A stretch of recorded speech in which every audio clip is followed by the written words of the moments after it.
Have you ever seen nature sketchbooks by people who record little drawings and paintings and notes about the world around them and wondered, how do they do it? And what's it all about? Or maybe you've wanted to try it yourself, but you lacked the confidence or didn't know how to begin. Well, I'm here to tell you that you can do it, and I'm going to share how.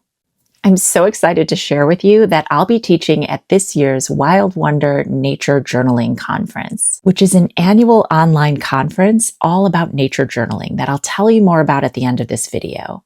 But first, I want to give you a little window into what nature journaling is, including sharing some inspirational books and examples, as well as some samples of my own nature sketches, and then telling you some of the basic supplies that you can use to get started. Nature journaling is really for anybody. It doesn't matter what your ability is. It doesn't matter if you've been an artist your whole life or if you've never really drawn much at all. There aren't any strict rules. Just think of it as a little notebook or sketchbook where you record little sketches and details and notes about the world around you. They can be rough sketches. They don't need to be completed, perfect things, just little observations about things that you see.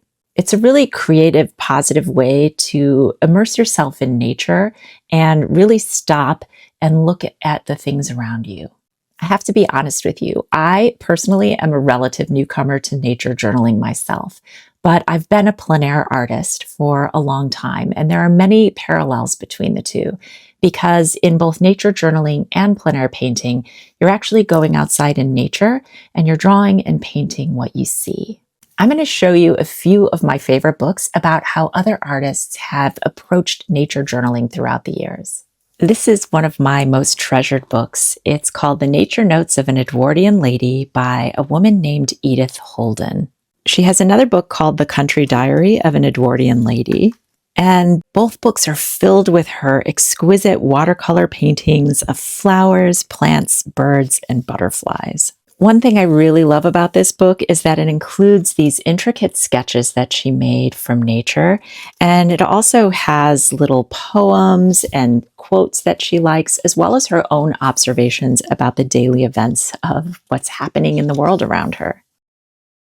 So she has a little diary where she talks all about what was happening in nature, accompanied with these little sketches. I just find it so inspirational to leaf through this book. This is one of my favorites, which is just some little pen and ink drawings that she did of a farmer plowing the field, as well as some little sheep and lambs. The entire book is filled with her sketches and notes and thoughts of birds, flowers, nature scenes. I especially love this spread, which is all about a little robin and the robin's nest and eggs and the willow wren and nest and eggs. And then here are just some of her little journal entries. So here's one. April 28th. Travel down to Dewsland on Dartmoor, through Worcester, Gloucester, Bristol, and Exeter. Below Cheltenham, the oak trees were in their first foliage of golden greens, fields thick with daisies and cowslips, and coming through Somerset and Devon, the red champions and wild hyacinths were in bloom on the banks. I just love the way that she approached all of the illustrations in this book. I love seeing these sketches that really are timeless. Many of these places still exist and you can still see the same things, but there are also things that are a little bit different. I don't know about you, but I also love the thought that I might create something that someday, 100 years from now, my great-grandchildren or great-great-grandchildren might be able to look through and gain their own inspiration and see how the world was when I lived in it. And you can see the whole book is just a combination of little sketches as well as some more detailed and formal ones. And here's a picture of the artist and author. This is another more modern book by an artist named Jo Brown. And this book is in all of the bookstores near me. They have big tables just filled with them. So it was really hard to resist. But the thing I love about this is it's basically like having a little glimpse into her own nature journal, including the whiteout that she used here. So it's basically just a reproduction of her actual journal. And I love looking at it to see how she's done things. She has this interesting little grid on top where she marks the day of the week and the weather pattern. So it's either sunny or partly sunny or rainy or snowy. And then she numbers them all and dates them. So her book is a little bit different because she's recording different observations of the world around her, including little notes directly on the page. And I love that it's written in her own handwriting and that when you look through it, you feel like you're actually looking through the actual notebook. And she has little sketches of things that she saw, and then she puts in some notes about some of her observations, but also some things that maybe she researched or knew about each insect or animal or plant or bird or tree. This page is all about mushrooms, and here is one about a little bird.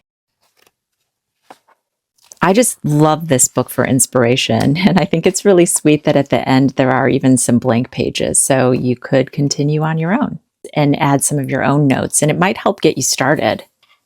If you're brand new and you would like a little bit more guidance, I would really recommend this book called Sketching Nature, The Beginner's Guide to Keeping a Botanical Sketchbook by artist Diane Sutherland. It gives you techniques and projects and talks about why you should keep a nature sketchbook, as well as lots of peeks into her own beautiful sketchbooks. There's a section about supplies, and there's even a section about how to make your own sketchbook if you want to make your own and record your own sketches in something that you handcrafted. I really love this book for people who are just getting started with art and with nature journaling. She gives you so many useful tips about drawing and shading and observational drawing. She also gives you an introduction into watercolor painting and leads you through lots of different projects that you can do. So if you don't really know where to start, this book is going to help you because she'll actually guide you along the journey. And the second half of the book is filled with little step-by-steps to guide you along the process.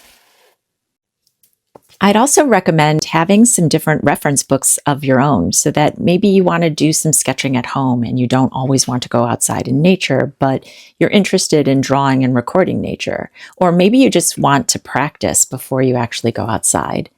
I love this little box of cards. It's called Tree Vision, Know Your Trees in 30 Cards. So it has several different trees, and each tree is featured on the front. So they talk about how the leaf of the tree looks, how it looks in the summer and the winter, a little detail of the bark, the winter twig, the autumn leaf, the flower, the seeds, the variety of leaf. And then on the back is more information about each tree. So these are really fun because if you wanted to do some little detail sketches and you wanted to maybe learn about a variety of different trees, it's a good way to do it. And then you can take that knowledge with you when you go outside on your own adventures. I mean, here's another really pretty one. This is the saucer magnolia. And again, they show you the leaf, how it looks in different seasons, the bark, the flowers, the seeds. It's just a great little resource. And it's fun because you could just randomly pick one out and decide that's going to be your project for the day. I also have a similar box about seeds and the magic of seeds. And this one's quite similar, but it actually tells you about different seeds. It has herbs and flowers and plants. And on the front is a little drawing and a description. And then on the back, it gives you more information, including how to grow it.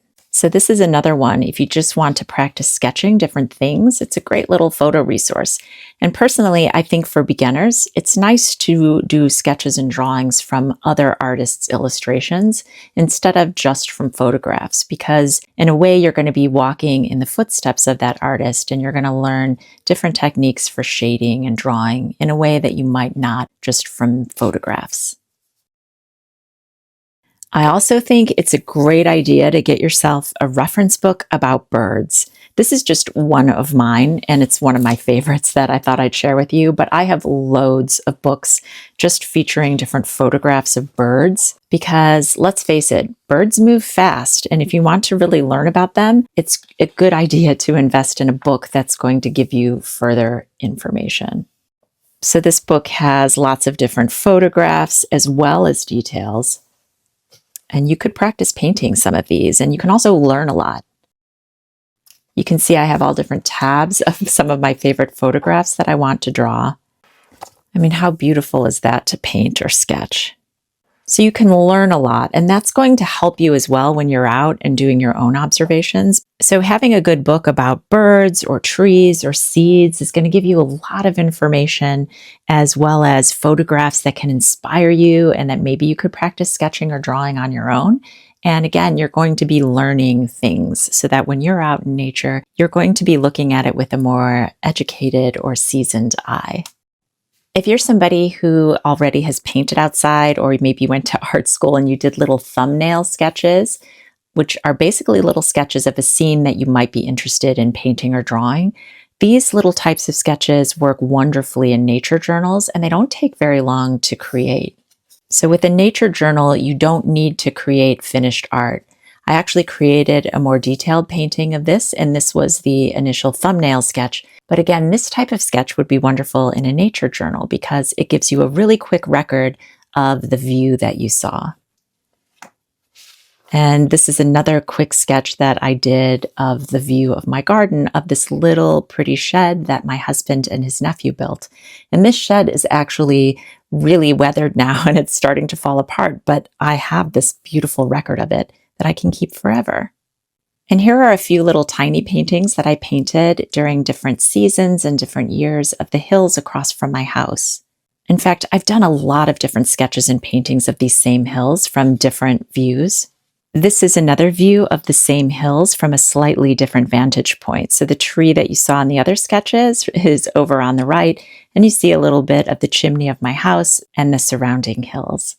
And this is another view from inside the house, and the hills are behind all of these trees and bushes. And it's just a wonderful record of the world that's directly around me. And these are the types of sketches that you can include in a nature journal. I've also done a few little tiny paintings of the gazebo in my mother's garden. My father built this gazebo for my mother nearly 50 years ago. And this left one is how it looked in the summer, and the right one is a slightly different vantage point in the autumn. And this is a recent one that I just created, also from my mother's garden, showing her favorite little swing and a maple tree that my father planted when they first built the house, as well as flowers from the island that she planted. It's especially nice for me to have a recording of this because I grew up in this garden and I was there when my parents created and built it. And so this is a visual record of it. It may change throughout the years, but my sketches will remain in time. So these, again, are the types of sketches that you can include in a nature journal. This is a little sketchbook spread of some of the different flowers in my garden. And it's really nice to have a little record of the different plants that I had. In my garden, when it was really messy, you can see the wheelbarrow here was filled with weeds, but here it actually has some really beautiful flowers. So it's just nice to see the different stages of the plants in my garden. If those books have inspired you as much as they've inspired me, you might be wondering what supplies you need to get started. Honestly, you don't need much. I like to just carry some type of an art wrap or a pencil case or something that holds some of your basic favorite supplies and a notebook. And the notebook or sketchbook can be any size that you want. But here are a few ideas to get you started. If you want to do some nature journaling, all you really need is a notebook and a pencil. I carried this little notebook around with me for years. And inside of it, I had a lot of charcoal sketches and little pencil sketches that were really quite simple. You could do a quick sketch of a scene that you saw or a more detailed one. I loved the size of this sketchbook because it was perfect for taking with me all over the world. In terms of sketchbooks, you can get any kind that you'd like. You can have a smaller size, you can have watercolor paper or drawing paper. It really just depends on what you're looking for. I personally like using watercolor sketchbooks because I just like the way that they're able to handle watercolor better. But if you don't care about watercolor or you're more interested in just sketching, any sketchbook with just a decent drawing paper would be fine. Or you could even just use a normal sketchbook. This sketchbook just has drawing paper. If you're not interested in doing watercolor, or if maybe you just want to do some light washes, you don't need to have anything super fancy. Some people like to do really large sketchbooks, and that's certainly an option as well. It really just depends on your own personal style. This paper is just some beautiful handmade mixed media paper. So there are lots of different options. Look around your house. You might have something that works. You might want to just use a regular old lined notebook. There really is no right or wrong. This is a more elaborate example of some things that you might want to bring with you. This is my sun deck, and I've kitted it out for nature journaling. And this includes some of the things that you might want to bring with you. In the back pouch, I have a little sketchbook. And again, this sketchbook is quite lightweight, but it has beautiful watercolor paper, which would be good for watercolor paintings, as well as ink sketches and notes. I also have a viewfinder, which is helpful for setting up different scenes. And you can also use this to sketch out little boxes inside of your nature journal. And I love these little watercolor palettes by Art Toolkit. This one features a selection of some of my favorite Daniel Smith paints, and I just really like this for travel painting. Art Toolkit makes many different sizes. The larger one is called the Folio, and this one, which is business card size, is called the Pocket Palette. And this is a beautiful size to carry as well. But sometimes it's fun just to have their little demi palette. And I keep a selection of some basic gouache paints in here so that I can do little touch-ups or do little gouache paintings as well. I also like this little watercolor palette because the wells are really nice and deep and it fits nicely inside of my art wrap. I also have a selection of different pencils. I have a regular mechanical pencil as well as one that has thicker lead for more detailed sketches. I have an array of different fine liners of different sizes, different erasers, a couple different fountain pens, and I have a little tool that's handy for measuring things. And I have a few different water brushes, another fountain pen, and a little clipboard for smaller sketches that you might want to paste inside of a travel journal, a pipette for filling my water brushes, and some other markers and masking fluid. And then in the zip pouch, I always carry a kneaded eraser with me and a selection of tiny pieces of paper. And if you don't want to commit to a full sketchbook, you can always do little sketches that you'll later include in your sketchbook. I just have some washi tape and different leads and erasers. I have an entire video all about some of my favorite supplies as well as travel art setups, and I'll link those in the description if you want to delve into this a little bit more. I also always carry an athletic wristband for cleaning my brush and these little collapsible water pots, which are great for when you're painting on the go. I also like to carry some travel watercolor brushes with me because it's nice to have a real paintbrush and not just a water brush sometimes. And these are really nice because they're very small in profile, but when you take off the cap, it actually becomes the handle for the brush. And then when you put them away, there are little air holes so that the bristles can dry out and not become moldy. It's also nice to carry an assortment of some of your favorite colored pencils or even watercolor pencils if you want to just draw and then later paint in the color. If keeping a nature journal sounds like something that you might like to do, check out the Wild Wonder Nature Journaling Conference. This year starts from September 10th through 14th. It's the largest international event of its kind, and the thing that I really love about it is that if you're not able to attend any of the live events, they're available to watch on video for months afterwards. It includes 30 live online classes, panels, and talks from more than 30 teachers, journalers, writers, artists, authors, and thought leaders in nature, nature journaling, nature writing, visual thinking, and conservation. And I'm really excited to be one of them. I'll be teaching a class called Tips for Tiny Landscape Painting. If you're watching this video after this year's conference, or if you just want more resources, check out my Patreon, where I have over 70 videos on painting, drawing, and color mixing, plus a monthly podcast where I answer my patrons' art questions. Like I said before, it doesn't matter if you're new to art or have been practicing it for years. If you have a notebook and a pencil, you can get started recording the world around you today. I hope that this video has given you some inspiration and tips and that you give it a try. Thank you so much for being here, and I hope you have a beautiful day. Now, go make some magic.